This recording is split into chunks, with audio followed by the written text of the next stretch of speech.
떨리네. 저 떨려요. 어떻게 해요, 감독님들? 제가 사실 정말 감사하게도 뭐 수입되는 외화들이나 이제 독립예술 영화들 GV에 이렇게 좀 많이 불러주셔서 저는 제 영화 얘기하는 것보다 좀 다른 사람 영화 얘기할 때 되게 재밌더라고요. 제 어떤 그런 사적인 욕망을 채우기 위해 GV 자리에 좀 이렇게 나오는 편인데 오늘 사실 감독님들과 이렇게 오며 가며 뵌 적은 있지만 또 이렇게 1시간 동안 저희가 깊은 얘기를 나누게 됐어요. 감독님들 입장에서는 제가 도대체 왜 여기서 이렇게 있나 싶으실 수도 있는데 네, 어쨌든 감독님들께 좀 마이크를 넘겨보도록 할게요. 오늘 또 이렇게 극장 꽉 채워주신 관객분들에게 인사 한마디씩 부탁드립니다. 정필 감독님부터. 네. 네, 안녕하세요. 저는 보신 영화 침팬치 연출한 이종필이라고 하고요. 극장에 와서 영화 보러 와주셔서 대단히 감사하고 진심으로 반갑습니다.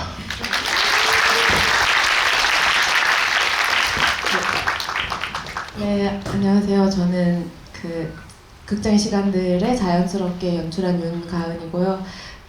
너무 좋아하는 배우님께서 GV를 해주셔서 저 너무 긴장되는 마음으로 정필 감독님이랑 너무 긴장된다 이런 얘기를 하다 들어왔습니다. 네, 반갑습니다. 네, 오늘 편안하고 재밌는 시간들을 제가 만들어 볼 수 있도록 네, 열심히 한번 해보겠습니다. 일단 저도 이제 이 극장의 시간들이라는 영화를 한 3번 정도 보고 왔는데요. 제가 생각한 어떤 감상들이, 제가 느낀 감상들이나 제가 감독님들께 좀 드리고 싶었던 질문들 위주로 이야기를 진행해 보다가 이제 끝부분에 관객분들 질문도 한번 받아보도록 하겠습니다. 네. 극장의 시간들, 저는 사실 지금 이 관객분들을 바라보고 있는 제 시선에서 또 극장의 시간들의 수많은 또 커트들이 또 생각이 납니다. 극장이라는 공간이 무대가 돼서 여운을 저희에게 남기는 영화들이 좀 몇 편 있었잖아요. 많이들 알고 계시는 선봉장격인 시네마 천국이라는 영화, 아니면 또 비교적 최근에 저희에게 왔었던 거미집이라는 영화도 극장이라는 공간이 이제 무대가 되면서 저희들에게 많은 여운을 줬었던 것 같은데요. 또 시네큐브 25주년 기념작인 극장의 시간들이 그 맥을 잇고 있는 것 같아요.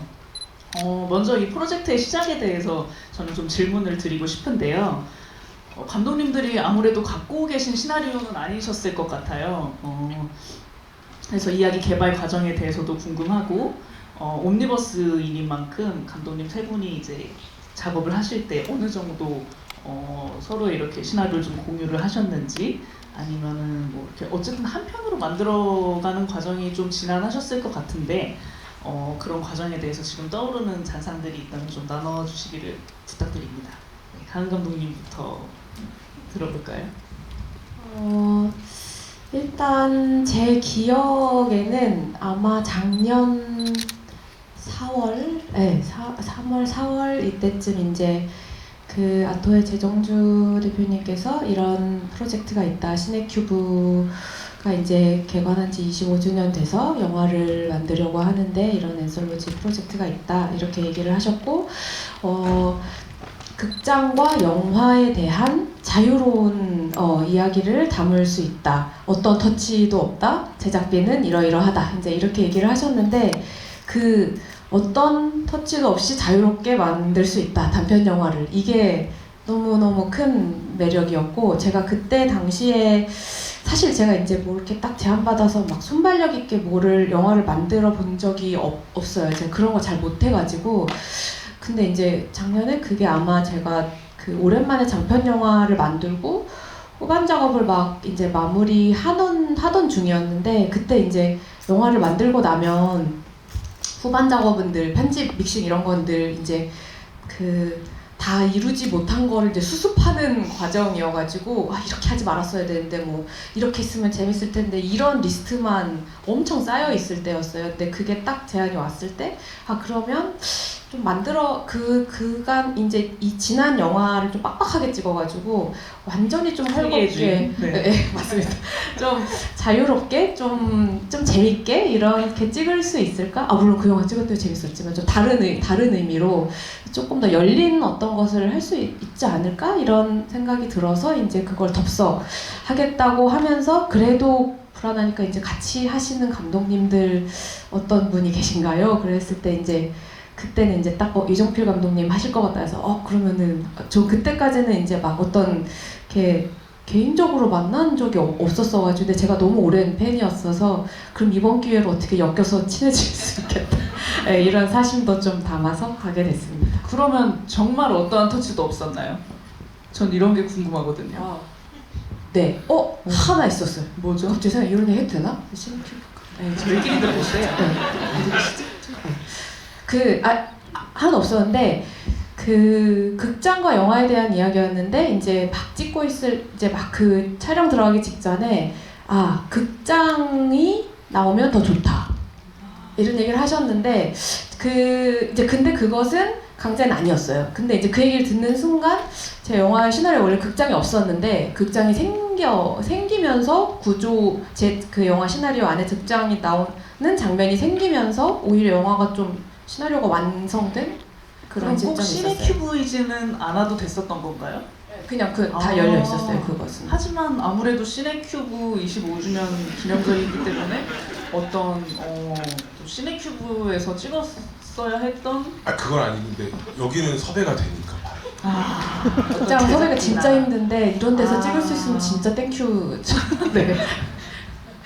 그랬으면 네. 종필 감독님은 어떻게 나눠주실 이야기가 있으실까요? 네, 저도 작년 4월쯤 연락을 받았는데 연락 받기 전에 이 극장의 시간들 프로젝트랑 아무 관계 없이 그 즈음에 이렇게 아는 분들이랑 만나서 이렇게 농담 따먹게 그냥 대화를 하다가 어떤 책 얘기가 나왔었고 그러다 제가 까먹고 있었던 것 중에 제가 오래전에 동물 이야기라는 책을 실제로 봤었고 거기서 영화에서 보신 게 거의 다 사실이에요.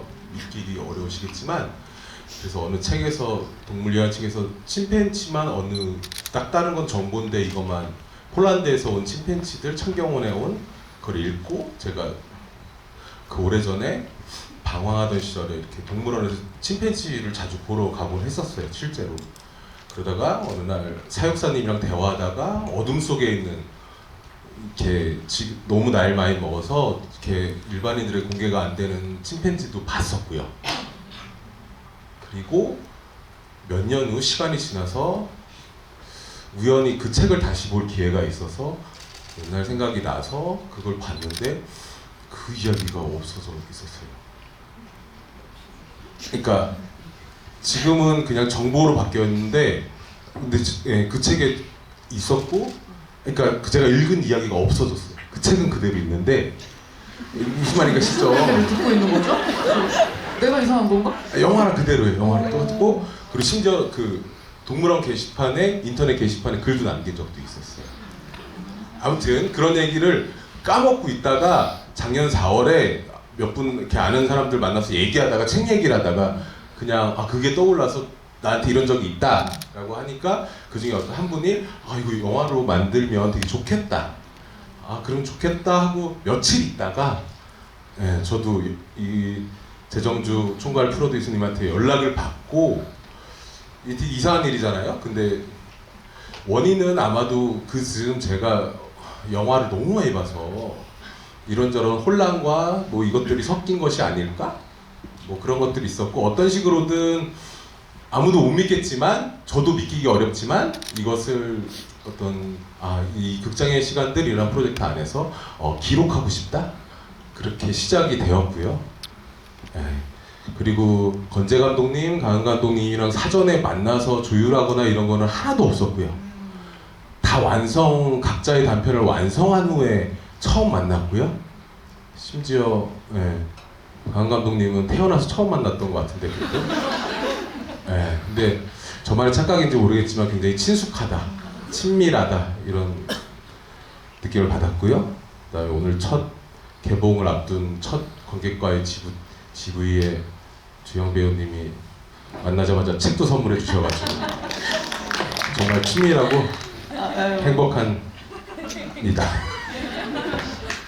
네, 훈훈합니다. 근데 그 작년에 부산국제영화제에서 상영할 때는 장건재 감독님의 에피소드는 들어가 있지 않은 상태로 상영을 했었잖아요. 그래서 저는 그냥 개인적인 궁금증으로 이게 뭐 편집 이슈나 어떤 출품 이슈, 기간 이슈 이런 게 있었는지 좀 그것도 궁금하더라고요. 어떻게 장건재 감독님의 영화가 같이 또 이렇게 개봉하게 된 건지. 상대적으로 저나 강한 감독님보다 권재감 조금 늦게 연락을 받으셔서 네네. 근데 부산영화제 쪽에서 2편만 해도 될 것 같, 상영을 해도 좋을 것 같다 해서 그렇게 이제 그랬군요. 네, 알겠습니다. 이제 좀 감독님들 각각 영화로 조금 더 깊게 들어가서 이야기를 좀 나눠볼게요. 침팬지 얘기하기 전에 프롤로그랑 에필로그부터 얘기를 해볼게요. 그 프롤로그와 에필로그 또 분량을 종필 감독님께서 찍으셨잖아요. 여기 이제 시네큐브 곳곳을 담은 어떤 스케치 영상 같이 이렇게 보여지는데 저는 오프닝이 너무 흥미로웠어요. 이게 뭐지? 극이 시작된 건가? 아니면 이 영화 다큐인가? 아니 누가 봐도 저 지금 이제 영상 알려주시는 분이 너무나 필름밥을 최소 30년 드셨을 것 같은 분과 누가 봐도 이제 배우인 것 같아 보이는 그 일하시는 그 교육받으시는 교육생분이 이렇게 계속 이렇게 나오는데 너무 재밌고 흥미롭고 이거 뭐지? 해서 제가 좀 서치를 해보니까 실제로 지금 시네큐브에 계셔주시는 홍성희 영사기사님이 출연을 해주신 거더라고요. 1970년대부터 영사 일을 하고 계신, 그리고 여러분들 놀라지 마세요. 오늘 극장의 시간들도 홍성희 영사기사님이 저 자리에서 틀어주셨다고 합니다. 네. 그리고 너무 궁금했는데 오자마자 이제 세정주 대표님한테 여쭤보니까 오늘도 이 자리에서 영사를 해주셨다 이렇게 말씀해 주셔서 이거 너무 뜻깊고 흥미롭고 재밌다 이렇게 느꼈었던 것 같아요. 그리고 그래서 이런 면에서 극장의 시간들에서 전반부에 종필 감독님께서 이런 장면들을 연출해내신 이유도 궁금했고, 개인적으로 궁금했던 건 시네큐브에 아직도 저렇게 필름 영사를 할 수 있는 시설이 있는 건지 아니면 소품으로 어딘가에서 이렇게 구해오신 건지 그런 것도 궁금했습니다. 네, 영사기가 있고요. 소품으로 구해서 찍을 수 있는 환경은 아니었고요. 네, 저 혼자 찍어가지고 그렇진 않았고 감독님이 직접 촬영도 다 하셨습니다. 감독님이 촬영하시고. 그냥 저 혼자 이렇게 배우 이렇게 했고, 이게 어디까지 솔직해져야 될지 모르겠는데 그냥 여기서는 그냥 완전 솔직하게 우리 하는 아까 걸로 해요. 조금 전에 부산영화제에서 2편만 해도 된다고 그랬는데 네네. 단서가 있었어요. 뭐죠? 합쳐서 뭔데? 2편도 괜찮은데, 근데 이것을 틀려면 장편 섹션으로 틀려면 시간 너네 알지? 이거 60분은 돼야 되는 거 최소한? 근데 합쳐서 크레딧까지 52분이었었어요. 그래서 8분을 어떻게 늘려? 그래서 이렇게 전화가 왔었어요. 네. 편집을 8분을 늘릴 순 없냐.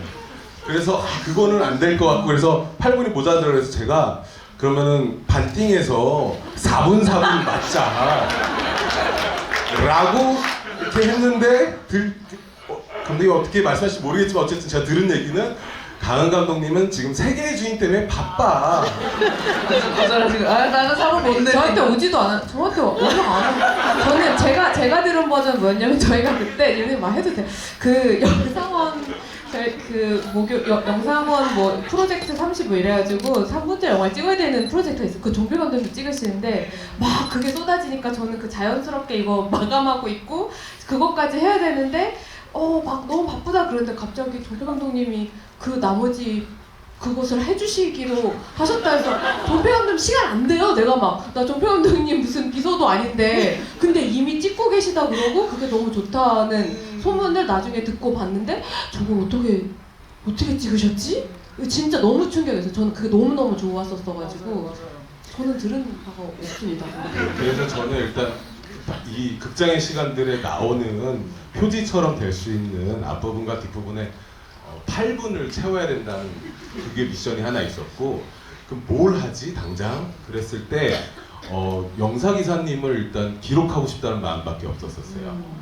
왜냐면은 여러 가지 이유가 있는데 영화는 가짜잖아요, 일종의. 그리고 여기서 가짜로 인척하고 촬영을 하면서 이 공간은 진짜고, 그리고 우리 이 영사기 틀어주시는 저희 홍성희 영사실장님을 그때 이제 뵈면서 되게 이상한 기분이 들거든요. 가짜의 공간에서 영화를 찍을 때. 그럼에도 불구하고 어떤 존재한, 정말 영화와 관계없이 존재한 이렇게 계속 이렇게 생각이 났었고, 그래서 뭐 어떻게 될지 모르겠으나 저분을 기록하고 싶다, 감히. 그래서 그냥 카메라 저 있거든요. 혹시 파반드라는 영화 보셨는지 모르겠지만 그걸 보면은 아이슬란드 갈 때 구입한 카메라가 있었어요.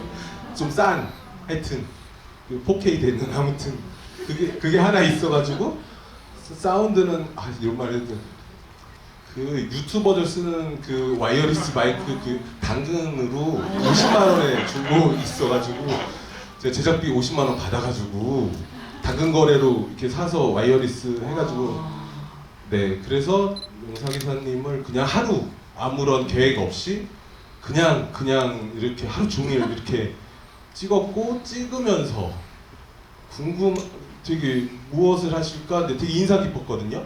필름 영사 시대 때는 이렇게 시네마 천국보면인데 디지털 영사 시대 때는 어떤 걸 하실까 봤더니 세팅을 아침에 하시고 그 다음에 확인을 하시는 것을 2개관을 다니시면서, 그리고 그때 인상 깊었던 것은 꼭 그 영사기 뒤편에서 이렇게 영화에도 잠깐 나오지만 두 손 모으시고 이렇게 지켜보시고 저쪽 가시고 그리고 식사하시고 그거를 찍고, 또 한켠에는 필름 영사 릴과 이렇게 프린트 이렇게 쌓여 있는 깍들 이런 것들이 눈에 들어왔었고, 그렇게 하루를 찍고 난 다음에 이것을 끝낼 수가 없으니 닫아야 되니 가짜지만 상황, 그리고 또 어디까지 솔직해질 수 있을지 모르겠지만 그럼 이제 더 이상 그거는 의미 없는 것 같아요. 이제 필터링은 별로 의미가 없는 것 같아요. 네.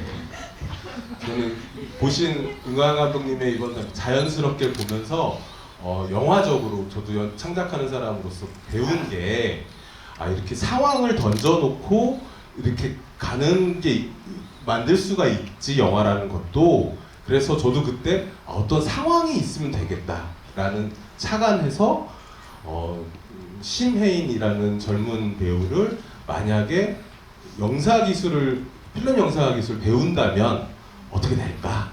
그래서 그것만 가지고 그냥 그 배우한테도 와서 배우면 되고요. 그러면 영사실장님이 그 알려주시는 그 네. 스크립트는 감독님이 드린 게 아니라 정말 네. 리얼하게 가르쳐 그냥 설명해 주신다고 주신 하셔서 거군요. 네네네, 갑자기 막 필름에 혀를 대시고 막 다만 저는 그 와중에 그걸 찍으면서 그 변변치 않은 트라이포드도 없어서 움직이면 안 돼! 이러면서 이렇게 찍고, 또 그걸 찍기 전에 영사기 선생님이 실제로 램프를 갈 때가 됐는데, 영사기의 램프를 그것도 찍을 거면은 올 때까지 기다렸다 갈게요. 그래서 되게 의미가 있잖아요, 영화적으로도. 그래서 너무 좋죠 해서 그것도 찍고. 강은 감독님 자연스럽게라는 제목을 여기에 드려야 될 것 같아요. 네. 와 대박이다 네. 진짜. 그래서 근데 어쨌든 다 제가 생각한 거는 그냥 시간이 좀 지났고 겨울이 되었고, 그건 이제 설정을 제가 만들어서 그래서 어디까지 솔직해야 될지 모르겠는데 영사기사님한테 부탁드린 거는 겨울 점퍼 하나만 챙겨 오셨으면 좋겠다고 했는데 진짜 이런 아니 어쩐지 화면 안에서 약간 그 당황스러움이 뭐라고 해야 되지? 그러니까 뭔가 너무 자연스럽고 진짜 눈앞에서 너무 자연스럽게 벌어지고 있는 것 같은데 살짝 그 영사실장님이 좀 당황스러워하시는 것 같고 막 손을 막 이렇게 떠시고. 그거는 아마 그거는 긴장돼서 떠시는 건 네. 아닐 거라고 생각해요. 와 그러면 정말 그 8분을 더 채워와라라고 한 그 부산국제영화제가 진짜 엄청난 일을 했다. 그것 때문에 이렇게 좀 좋은 또 장면이 탄생할 수 있었네요. 솔직히 침팬지보다 낫죠. 죄송합니다. 자 이렇게 침팬지 얘기로 좀 넘어가 볼까 하는데요. 재밌다 표정. 네, 이제 이종필 감독님 침팬지 얘기를 좀 해볼게요.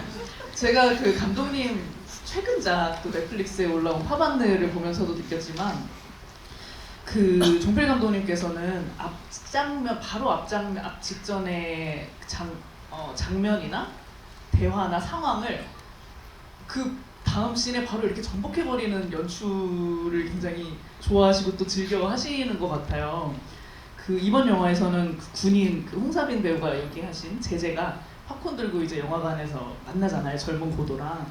근데 너 팝콘을 들고 오니까 너 영화에 대한 예의를 지켜 이렇게 말을 했는데 바로 다음 씬에서 그 말을 한 제재가 영화에 대한 예의를 지키지 않고 졸고 있는 모습, 그리고 너무 감명 깊게 영화에 빨려 들어가서 보고 있는 원슈타인 배우님의 그 모습을 보면서 그 또 종필 감독님의 그 재밌는 연출이 나왔다. 저는 이렇게 또 생각을 했는데, 감독님으로 하여금 이런 엇박자스러운 연출이 주는 즐거움은 무엇일까요, 감독님? 네, 그냥 재밌으려고 하고 재미를 만드는 것 중에 하나가 관객의 기대를 배신하는 것, 그런 측면에서이고, 굳이 살포시 의미를 구현하자면 그 삶이라는 게 예상대로 흘러가지 않는다, 뭐 그런 것도 갖다 붙이자면 갖다 붙일 수 있을 것 같아요. 그래서 그렇게 되는 것 같아요. 네. 그리고 침팬지, 이 영화 제목이 침팬지잖아요. 그리고 침팬지가 출연도 합니다. 그 제가 맥이라는 영화를 찍을 때도 그 문소리 선배님 연기하신 부원장 경진 캐릭터와 제가 연기한 간호사 윤영이가 그 병원을 홍보하는 영상 같은 걸 찍어요. 그 영화 후반부에. 근데 그때 실제로 이제 침팬지 탈을 쓴 배우분이 탈을 쓰고 연기를 해주셨거든요. 제가 이 침팬지를 보면서 갑자기 그 장면이 떠오르면서, 그 침팬지가 처음 등장을 할 때 약간 이렇게 옆뒷 모습으로 그 사육장 안에 있는 침팬지가 등장을 할 때 저는 처음에 CG인가? 뭐지? 하면서 보다가 저거는 배우분이 연기를 하는 것 같다 이렇게 느꼈는데, 엔딩 크레딧 보니까 실제로 연기를 하신 배우분이 계신 것 같더라고요. 도대체 감독님 그런 리얼한 탈은 어디서 구하시는 거며, 그 침팬지의 그 형상을 구현하실 때 어떤 아이디어가 또 있으셨었는지 그런 게 궁금했습니다. 네, 침팬지 구현은 네, 사실 굉장히 조악한 싸구려 탈을 그 쿠팡에 쿠팡에 그런 것도 팔아요? 근데 정말 조악해요. 근데 그것을 정말 잘 하시는 분장 감독님이 덧붙인 거죠, 이렇게. 그렇게 완성을 겉을 한 거고요. 뭐 털도 이렇게 네, 더 네, 심고 이런 식으로. 네, 그리고 장요은 배우님이라고 요은 배우가 저랑 다른 영화들에 좀 했었는데, 왠지 이 배우님 잘할 것 같아서 전화해가지고 혹시 침팬지 될까? 어떻게 알았어요? 저 좀 돼요? 그러면서 동물 이런 거 액팅 같은 것도 해봐서, 그래서 정말 구체적으로 막 보내주더라고요. 그래서 근데 사족 보행을 해야 돼서 이렇게 기부스 하면은 있는 이 목발, 작은 손에 자는 목발, 저희 연출팀 만들어서 그걸 넣어서 사족 보행을 해서 구현을 했었죠. 잘 이해가 안 되는데 뭐 어쨌든 좀 네.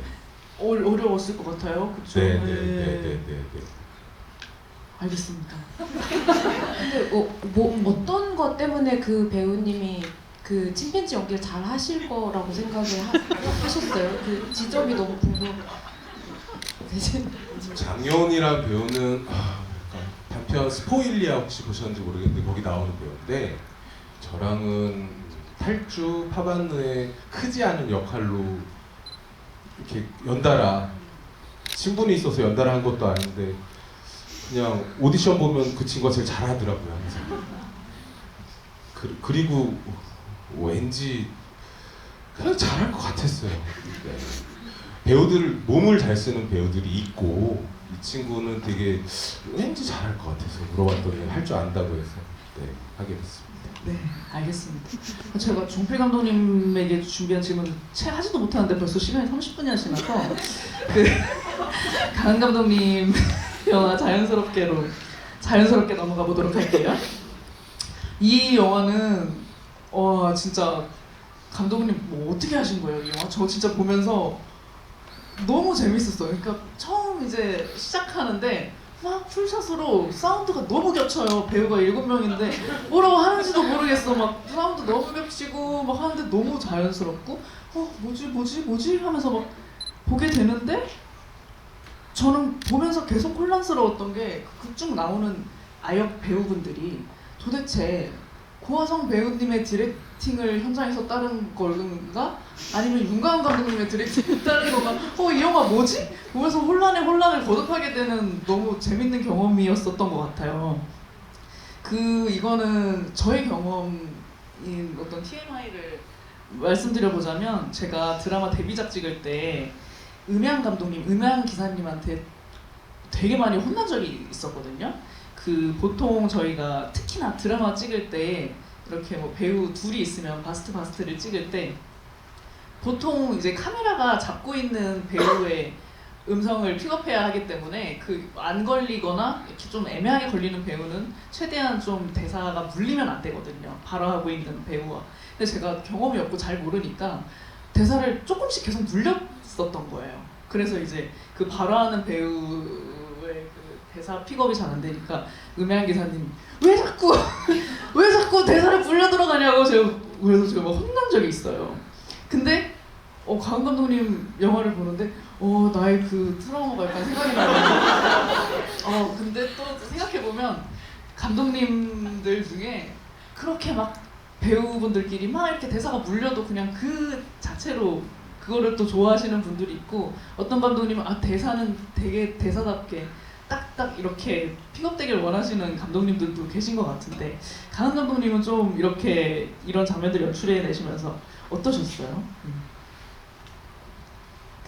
제가 늘 혼나고요. 음향 감독님한테 이거 대사 어떡할 거야? 하나도 안 들리는데 픽업을 지압을 어디로 하라는 거야? 마이크를 맨날 이런 얘기를 저는 이제 10년째 같이 하고 있는 거의 이제 친구들인데 늘 혼나요. 늘 혼나는데 이제 10년째 같이 하다 보니 이제 저에 대해서 포기하는 부분이 생기는 것 같고, 그러니까 이제 저는 이 시나리오를 쓸 때 목표가 대사를 안 썼어요. 대사를 하나도 안 쓰고 그냥 1씬 그러면 그러니까 1씬부터 한 5씬까지는 이게 그냥 아이들이 즐겁게 동네를 돌아다니는 것 같은데 이제 5씬에서 갑자기 영화 현장이었네? 이렇게 변하는 식의 이제 이야기로 짰는데 제가 시나리오에 쓴 거는 아이들이 모여서 왜 이렇게 늦게 왔냐고 한다. 이런 식으로 쓴 거예요. 그러니까 이거는 온전히 배우들한테 이제 그냥 상황을 주고 배우들도 누가 무슨 말 하는지 모르게 그냥 얘기를 해야 되고 그래서 이제 그냥 한 컷으로 찍는데 이제 이렇게 컨셉을 처음에 이렇게 찍었으면 좋겠어. 너무 재밌겠지. 이제 제가 신나서 얘기했더니 이제 음향 감독님이 그래 이제 올 것이 왔구나 이제 이런 생각하시면서 와이어리스를 7개 저희 배우분들이 이제 어린이 배우가 7명, 거성 배우님까지 합하면 이제 8명이셔가지고 와이어리스 8개 하고 이제 오늘 그래서 제가 이 음향 얘기가 나오면 어떡하지? 이제 이런 것 때문에 저희 음향 감독님께 문자를 했어요. 왜냐면 제가 늘 혼났기 때문에 이런 얘기 또 나올 것 같다. 예능 하듯이 했다고 해 예능. 이렇게 이제 포기 상태. 그리고 이제 막 찍고 신나게 찍고 편집 감독님한테 또 이제 수습을 부탁드려요. 이제 좀 수습해 주세요. 이제 이렇게 다 저 말고 이제 수습해 주는 친구들이 다 있습니다. 무슨 얘기하는 그랬군요. 이 영화에서 저는 너무 재밌었던 지점이 여러분들 이렇게 배우에 대해서 생각해보면 디렉팅을 하면 연기가 더 좋아져야 될 것 같잖아요.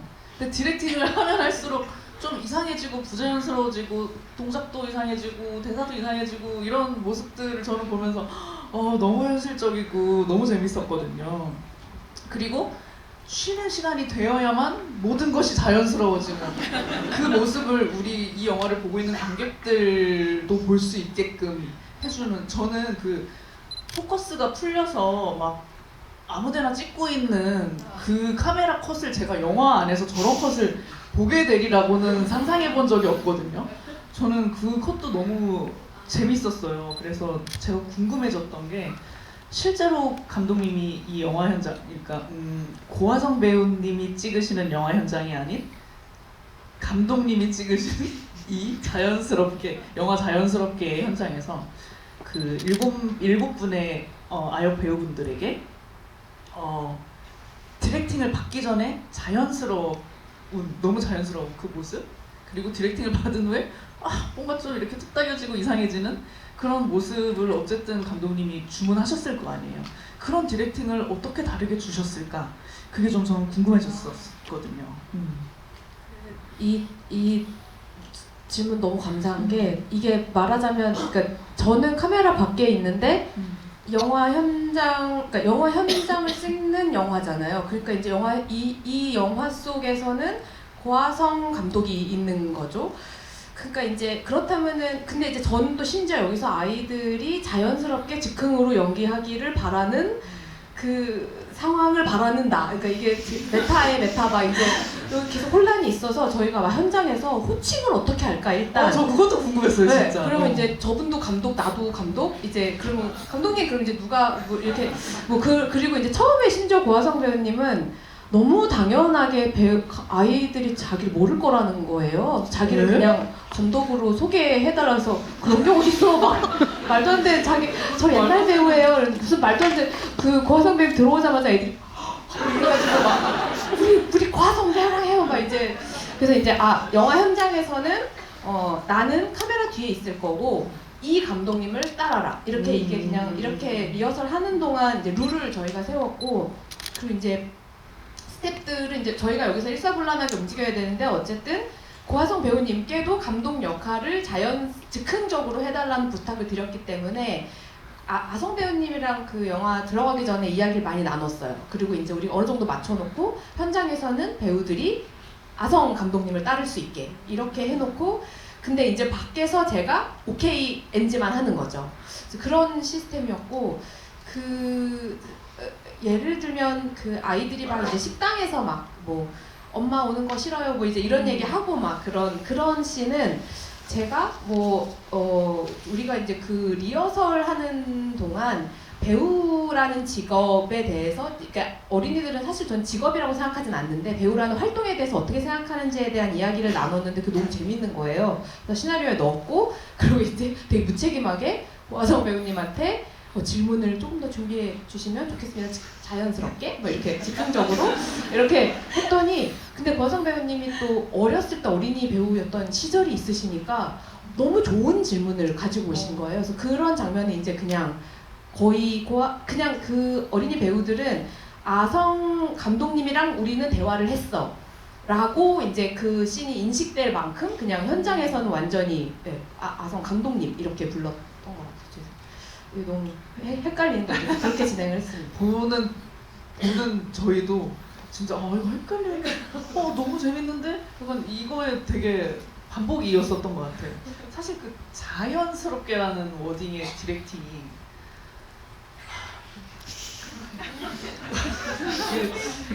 트라우마가 있으세요? 트라우마까지는 아닌데, 그냥 저의 작은 소견으로는 다소 무책임할 수 있는 디렉팅이라고 생각을 해요.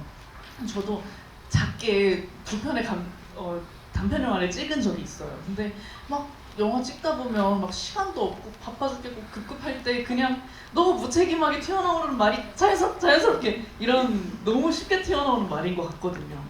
그 종필 감독님은 혹시 자연스럽게라는 디렉팅 해보신 적 있으실까요? 저 없습니다. 저희 아까 솔직하게 하기로 했잖아요.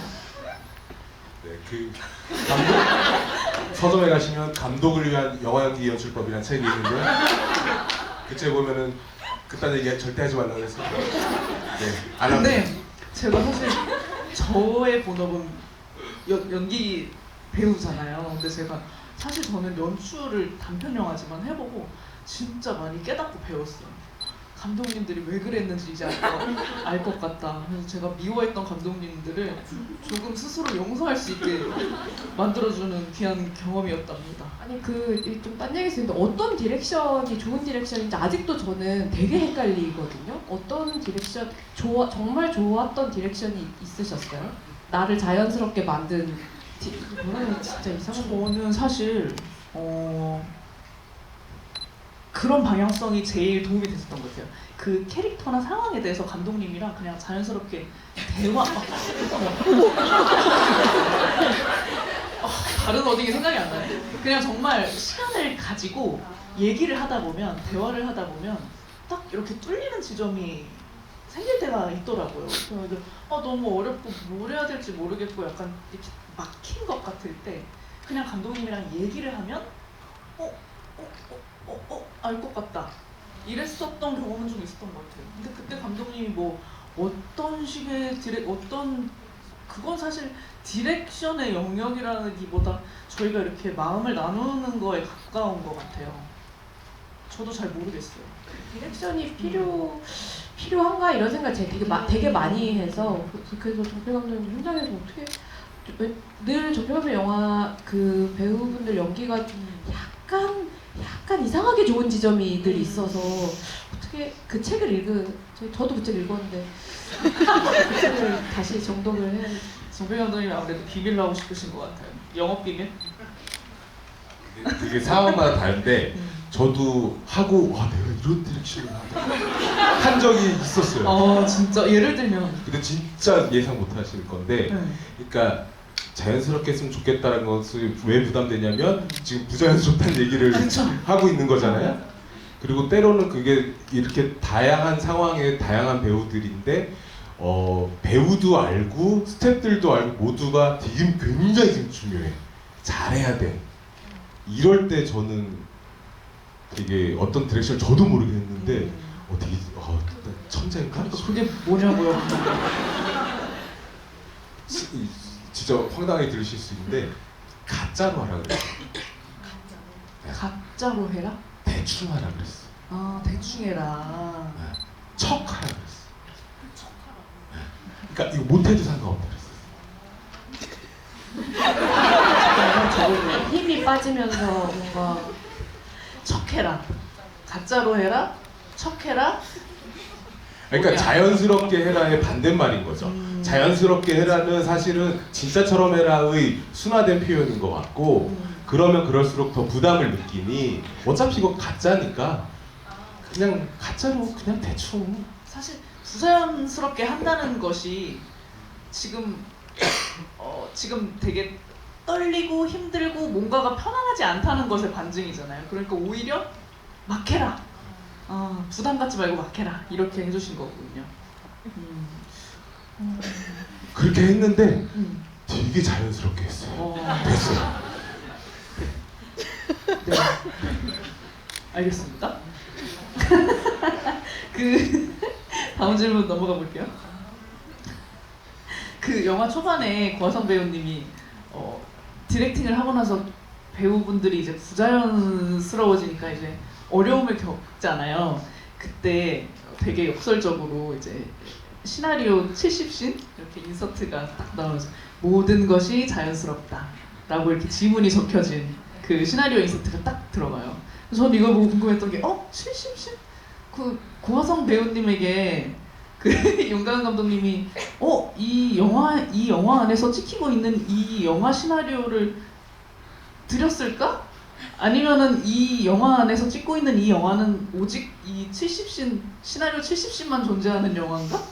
이런 게 되게 좀 짓궂을 수 있지만 궁금했거든요. 그래서 강은 감독님께 여쭤보고 싶어요. 네, 당연히 70신만 존재하는 시나리오 그 안에 이제 다른 내용물을 막 채워 넣어서 두꺼운 시나리오북을 그쵸? 만들었어요. 아무래도 네, 시간도 그렇습니다. 없는데 그 시나리오까지 언제 써요? 그 문장 쓰는 것도 힘들었어요. 네. 네, 저의 그냥 소소한 질문이었고요. 그 마지막 씬 얘기를 마지막으로 이제 저의 질문을 끝내도록 할게요. 그 감독님 워낙 직업이 감독님이시지만 저는 그 마지막 엔딩 씬 여기에서 찍었죠. 그거 보고 저는 진짜 깜짝 놀랐거든요. 감독님 연기 왜 이렇게 잘해? 깜짝 놀랐어요. 그 감독님 워낙 그 한국의 고레에다 히로카즈로서 이런 질문 진짜 많이 받으시잖아요. 감독님 도대체 아역 배우들 디렉팅 어떻게 하시는 거예요? 그 감독님 도대체 배우 연기 디렉팅 어떻게 하십니까? 이런 질문을 지금 평생 받아오시고 있는 입장에서 감독님이 마치 그 씬을 통해서 아 나 그냥 이렇게 디렉팅해. 나 그냥 요 정도 해. 막 이렇게 보여주시는 것 같은 그런 느낌도 받았어요. 그리고 이제 깨알같이 그 세계주인에 등장하셨던 이제 배우분들이 또 이렇게 앉아 계시기도 하고 그 씬 찍으면서 좀 재밌는 비하인드가 있었을 수밖에 없을 것 같은데 감독님 좀 나눠주실 이야기 있으실까요? 이런 얘기까지 해도 이렇게 솔직하게 얘기해도 되는지 모르겠어요. 일단 그 씬은 저 진짜 어색해요. 그 씬을 마지막에 너무 편집실에서 보는데 너무 힘들어서 저걸 그냥 빼도 될 것 같아 이렇게 했는데 네? 저희 안 돼요. 편집 감독이 막 이러면서 절대 못 빼요 언니 막 이러면서 그래서 이제 들어갔는데 그 사실은 그 영화 관객석에 저 영화 같이 찍었던 이제 세계주인에 혹시 보신 분들 계시다면 그 주연 배우 두 분이랑 이제 그 친구 한 명 나오는데 그 모집한 거예요. 이게 채워야 되니까 극장이 이제 꽉 찬 것처럼 채워야 되는데 이제 저희 같이 도와주신 다른 그 보조 출연 분들이랑 또 모자랐는데 혹시 올래 했는데 막 신나서 온 거예요. 근데 너무 저도 최근에 부산 영화제 때인가 가서 들었는데 이제 그 어린이 배우 그러니까 그 자리 이 객석에 앉아 있는 모든 배우 중에 고하성 배우만 제가 여기서 디렉션을 주는 게 연출이라는 것을 알고 있었어요. 그리고 이제 어린이 배우들도 몰라. 그리고 이제 그 보조 출연 분들도 모르고 당연히 저의 주연이었던 서수빈 배우랑 이제 김영식 배우도 모르는 상황으로 온 거예요. 왜냐면 이제 저도 너무 헷갈리니까 그리고 저도 부자연스러워 저도 연기를 해야 되는데 감독 연기를 못 하겠는 거예요. 그러면 중간중간에 막 이렇게 물 주시는 조연출님, 뭐 이렇게 분장 고쳐주시는 그죠? 스태프분들 스텝만 아는 거죠. 스텝만 할 네, 때다. 네. 다 출연하신 분들은 이렇게 막 와서 물 주시거나 분장 저희 다 분장 감독님, 저희 의상 감독님 다 저희 스태프분들이시고 그 저희 조 감독님으로 나오셨던 분이 황슬기 감독님이랑 홍이 만드신 황슬기 감독님이시고 그러니까 저희 스텝만 이제 다 알고 있고 스텝 플러스 고하성 배우님만 알고 있고 나머지 보조 출연자 분들도 모르고 다 모르시니까 그래서 우리끼리 이제 수신호를 정했어요. 이렇게 한 이유는 제가 연기를 못 하겠어서 그러니까 저 진짜 디렉팅을 한 거예요. 진짜로 저기를 채웠으면 좋겠고 근데 이제 그래서 롤을 계속 돌렸거든요.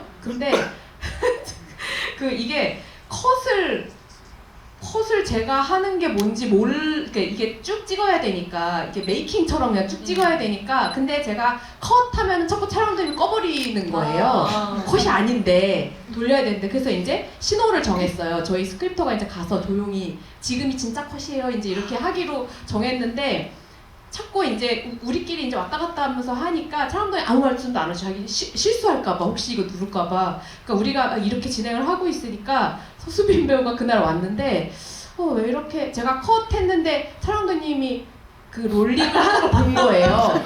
근데 왜 이렇게 갑자기 개판이야? 그렇게 생각했대요. 그 서수빈 배우가 나중에 고백했어요. 근데 감독님 혹시 촬영 감독님이랑 사이가 안 좋으세요? 이렇게 얘기했어요. 아니 우리 너무 좋은데 이랬더니 아니 근데 분위기가 너무 안 좋은 것 같아서 감독님 말을 아무도 안 듣더라는 거예요 스태프들이. 그래서 왜 저러지? 막 이렇게 생각했다는 이야기를 비하인드 너무 재밌네요.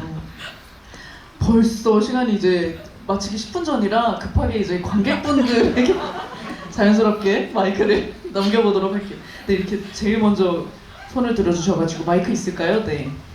여기 세 번째 줄에 맨투맨 입으신 관객분께 질문 받아보겠습니다. 질문 기회 주셔서 감사하고요. 일단 저는 느낀 것부터 말씀드리고 감독님 각각 질문 드릴게요. 일단 극자 시네큐브를 주제로 감독님께서 자신 있는 걸로 연출을 했다고 생각하고요. 일단 이정표 감독님께 질문 드리고 싶은 거는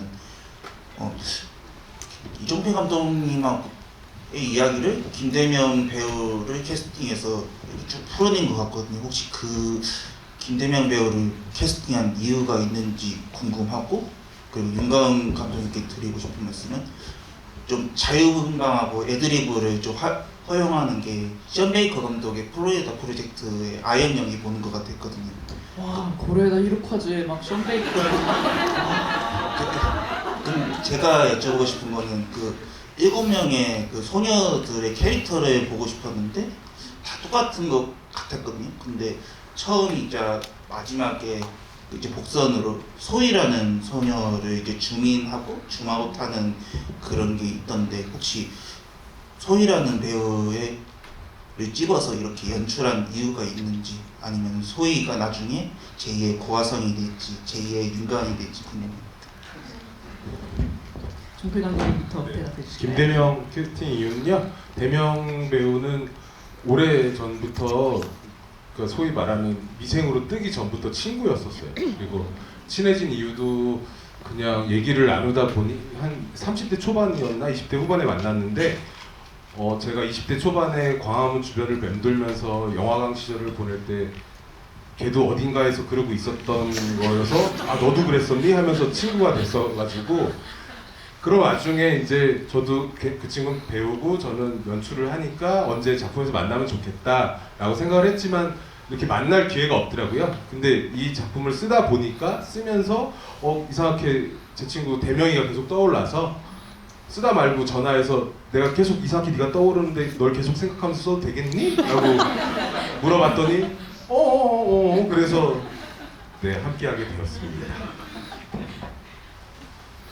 네, 사실은 그 7명의 아이들이 어떤 면에서 한 명의 아이처럼 보이기를 바랬던 면도 있었던 것 같아요. 이게 각각의 좀 완전히 다른 친구들인데 이들이 힘을 합해서 어떤 장면을 완성해야 되는 배우라서 이들이 어떤 식으로 화합을 해 나가서 마지막에 가서는 그 아이들이 같이 있을 때 정말 한 몸처럼 보이는 약간 그렇게 보이려면 어떻게 해야 될지를 그냥 고민은 했었던 것 같고 이게 사실은 그래서 어떤 주인공을 꼭 집어야지는 없었는데 영화라는 게 누군가를 통해서 영화로 입장을 한 다음에 퇴장을 하는 저는 그런 이야기라고 생각하는 것 같아요. 그래서 이 영화로 어떤 인물을 통해서 쑥 관객분들이 좀 더 편안하게 들어가실 수 있지라고 했을 때 그 소희 친구가 왔을 때 그 친구들 말을 이렇게 들으면서 골똘하게 생각하는 얼굴이 있더라고요. 근데 그 얼굴이 되게 인상 깊어서 이 친구를 통해서 관객분들이 들어가셔서 이 아이들이랑 한바탕 놀고 다시 이 친구를 통해서 나오시면 좋겠다 그냥 이렇게 생각을 했던 것 같습니다. 네, 답변 되셨을까요? 네. 다음 질문 받아볼 텐데 이제 한 분밖에 못 받을 것 같아서 여기 맨 앞에 계신 관객분께 마이크 드려볼까요? 네.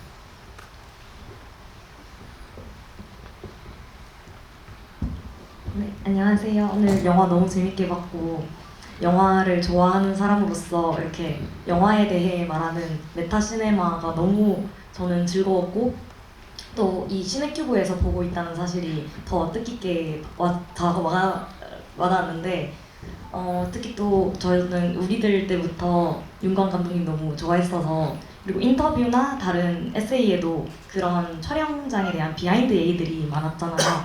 그래서 그걸 좀 엿볼 수 있는 시간이라고 생각해서 너무 재밌게 봤는데 그 감독님들께의 이 극장의 시간들이라는 영화의 의미와 또 관객으로서의 영화 감독님들의 이 영화가 좀 의미가 다르게 받아들여지실 것 같은데 감독님들께 이 영화가 어떻게 그 감독으로서와 관객으로서의 나에게 어떻게 좀 의미가 다른지 여쭤보고 싶습니다.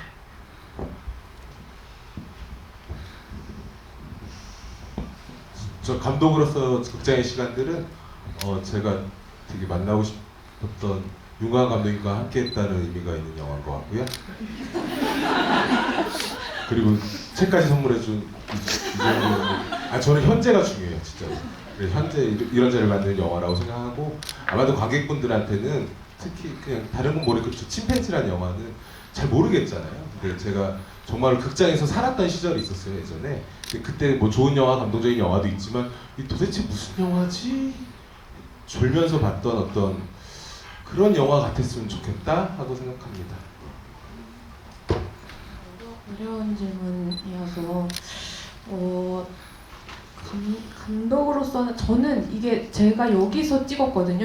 여기서 찍었는데 되게 이상한 기분이었거든요. 이 영화를. 그러니까 극장에 내가 전 여전히 극장을 뭐 이틀에 한 번꼴로는 가서 영화를 보는 관객인데, 팬인데, 그 자리에서 내가 영화를 찍는다는 게 뭐지? 이제 사실 그 생각 아직까지 하고 있어요. 제 영화 볼 때도 계속 그 생각이 들고. 근데 극장의 시간들, 저는 영화를 관객으로서 봤을 때는 저는 이게 너무 많이 해서 지겨우실 수 있는데, 프롤로그, 에필로그를 볼 때마다 그 눈물이 계속, 이 영화 되게 많이 봤거든. 시사할 때도 보고. 근데 왜 내가 여기 뭐가 마음이 움직여지지? 근데 그게 영화가 나보다 큰 거구나, 이런 생각? 그러니까 그리고 이거를 우리가 다 같이 공유하고 있고, 이상한 향수, 그러니까 그 기차 소리 들리잖아요. 처음에 프롤로그에서 이제 영화가 막 시작할 때 기차 소리, 경적 소리 같은 게 막 들리는데,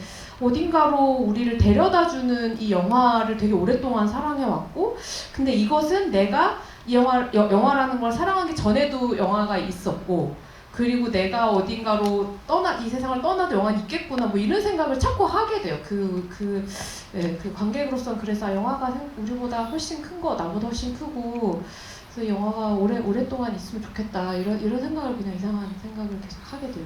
네, 너무 공감되는 이야기였어요. 한 번 좀 짧은 질문 있으면 한 번 더 받아볼 수 있을 것 같아요. 여기 연합 앞에 계신 관객분. 네. 조금 오버돼도 되죠? 한 2분?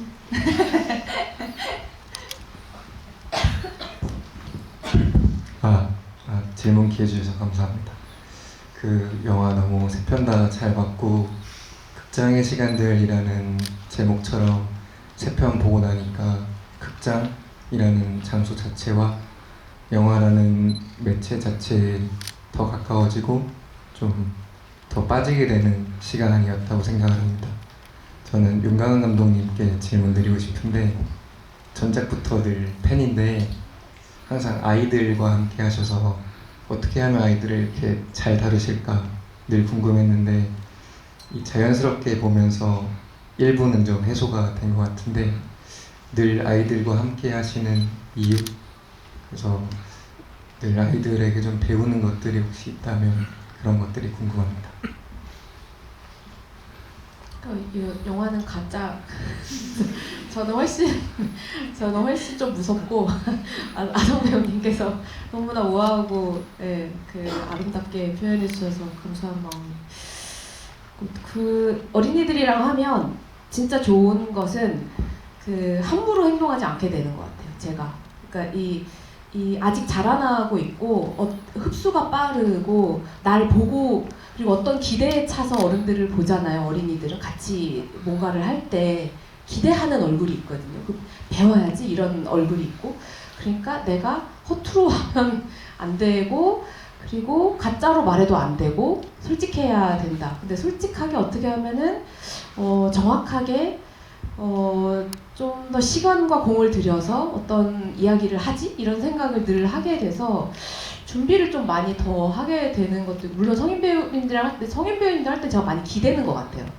네, 어떤 준비해 오시면 뭐 해오셨어요? 이렇게 막 기댄다면, 어린이들은 준비를 해오는 건 아니지만 판을 잘 깔아주는 연습을, 그러니까 판을 잘 깔아주면 알아서 어떤 것들이 발현되는데, 그러기 위해 아주 공을 많이 들여야 되는데, 이제 그 공 들이는 게 막 다른 게 아니라 아주 깨끗한 공을 들인다는 느낌이 있거든요. 그러니까 거짓말하지 않고 진심으로 뭔가를 한다, 이런 게 있어서, 그게 저만 그런 게 아니라 스태프들이 다 같은 마음이 되는 순간이 있는데, 그러면 이제 우리가 다 어떤 어린 시절로 돌아간 것 같은 마음이 들 때가 있어요. 그럴 때 되게 잘 살아야겠다, 인생을, 뭐 이런 생각을 자꾸 하게 되는 게, 그게 저는 좋아서 어린이들이랑 같이 하는 것 같아요. 기회가 되신다면은 어떤 일이든 다 어린이들이랑 꼭 해보시는 것을 적극 추천드립니다. 네, 답변되셨어요. 네, 오늘 이렇게 두 감독님들이 너무 재밌고, 또 듣기만 해도 뭔가 이렇게, 저는 또 마지막 윤강 감독님 대답도 뭔가 이렇게 딱 이 자리를 또 정리해주는 또 너무 좋은 이야기였었던 것 같아서, 또 이렇게 오늘 잔뜩 사심을 채워가는 것 같아요. 저조차도. 오늘 이제 딱 이렇게 10시가 돼서 준비된 시간이 모두 끝났습니다. 이렇게 극장의 시간들이라는 영화로 극장의 시간들을 찍었었던 이 공간인 시네큐브 1관, 여기가 1관이죠. 1관에서 관객분들 만나는 시간 저도 너무 즐거웠고요. 오늘이 그 개봉 전 첫 GV였고 개봉은 이제 다음 주 3월 18일입니다. 작은 영화지만 아무래도 부산국제영화제 유수의 영화제에서 많은 관심을 받아온 영화인 만큼 그리고 극장에 대한 이야기를 하고 있는 영화인 만큼 조금 더 많은 관객분들이 극장의 시간들을 보기 위해 극장을 찾아주셨으면 좋겠다 하는 마음이 드는데요. 마지막으로 감독님 두 분 오늘 와주신 관객분들에게 감사 인사 멘트와 그리고 앞으로의 어떤 계획들이 있으시다면 나눠주시면 여기 계신 또 팬분들이 참 좋아하실 것 같습니다. 저는 그 주영 배우님이랑 이 첫 문을 열어서 너무 좋고 사실은 오늘 이렇게 TMI를 많이 얘기할 줄 몰랐는데 심지어 용필 감독님 들어가기 전에 나 오늘 우아하게 하시려고 뭔가 다 막 쏟아내셔가지고 감독님 그런 생각하고 오신 거예요? 오죽하면 왜 우아하게? 근데 이 문을 배우님께서 열어주신 것 같아요. 뭔가 갑자기 무장해제를 막 갑자기 돼가지고 이야기를 듣는데 빨려들듯이 오늘 이렇게 첫 긴장된 집이 같이 해주셔서 너무너무 감사합니다. 그리고 오늘 함께 해주셔서 너무 감사합니다. 용필 감독님. 네, 저도 가끔 부산영화제 때도 강한 감독님이랑 GV 하면은 좀 사람이 저렇게 우아할까? 나는 왜 이렇게 저렴하지? 이런 반성을 해서 오늘은 우아해야지 했는데 제 감독님의 매력입니다. 아니 근데 주연 배우도 무장해제하게 만드셔가지고 제가 그렇고요. 그리고 진심으로 흥분됐던 것 같아요. 이렇게 만나 뵙게 돼서 영화 하는 이유는 뭘까 보면 항상 이렇게 그냥 관객분들한테 드리려고 만드는 것밖에 없거든요. 네, 그런 어떻게 받으셨을지 모르겠습니다만 보러 와주셔서 진심으로 진짜 너무 감사드립니다. 감사합니다. 오늘 보긴 이렇게 끝마치도록 하겠고 혹시 사진 촬영 하나요? 네, 없다고 합니다. 그냥 저희 셋이 이렇게 포토타임 드리고 끝내도록 할게요. 감사합니다. 감사합니다. 저희 시간들 파이팅이라도 한번 할까요? 저희 시간들 파이팅! 네, 고생하셨습니다. 오늘 늦었는데 조심히 들어가세요.